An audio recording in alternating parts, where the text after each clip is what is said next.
يا منعم يا اخويا اعقل، بلاش الكلام اللي انت عمال تقوله ده. انا اختك الكبيره وافهم اكتر منك برضه. انا قلت لازم اتجوز، يعني لازم اتجوز. طب وخوخه مراتك؟ وايه يعني؟ الشرع قال 4 وانا لحد دلوقتي اتجوزت مرة واحدة بس، لكن كانت مرة وكانت ايه. والنبي يا سعاد يا اختي سيبيني في حالي، انا مفيش حد فاهمني. لا انا فاهمك كويس، حضرتك عايز تتجوز مش كده؟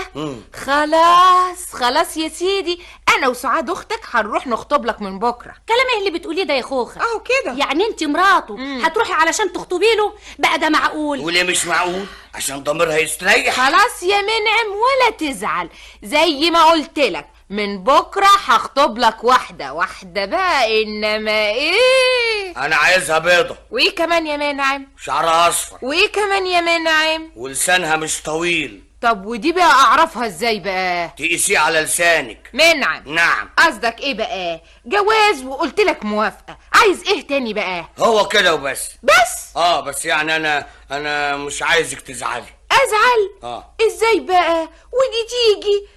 خلاص يا سعاد، انا هجيلك بكره علشان نروح للعروسه الجديده سوا. قلتي ايه؟ والنبي انا ما مصدقه وداني ابدا.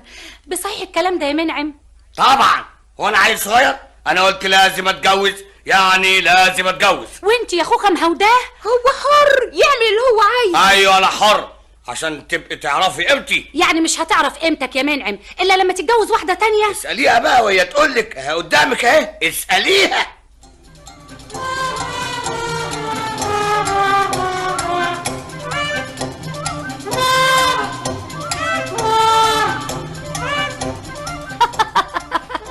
يوجتك ايه يا خوخه؟ والنبي انا كنت مصدقه اللي قلتيه.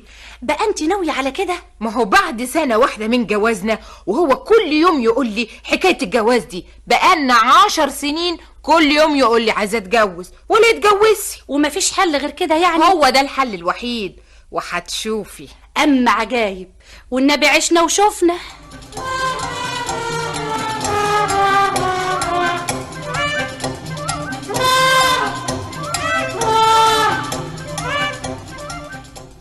منعم يا استاذ منعم، انت يعني بقالك يومين مش بتكلمني ليه؟ حضرتك عايزه ايه مني بالظبط؟ حضرتك؟ ايوه. انت بتكلمني رسمي يا منعم؟ اخفى عليك.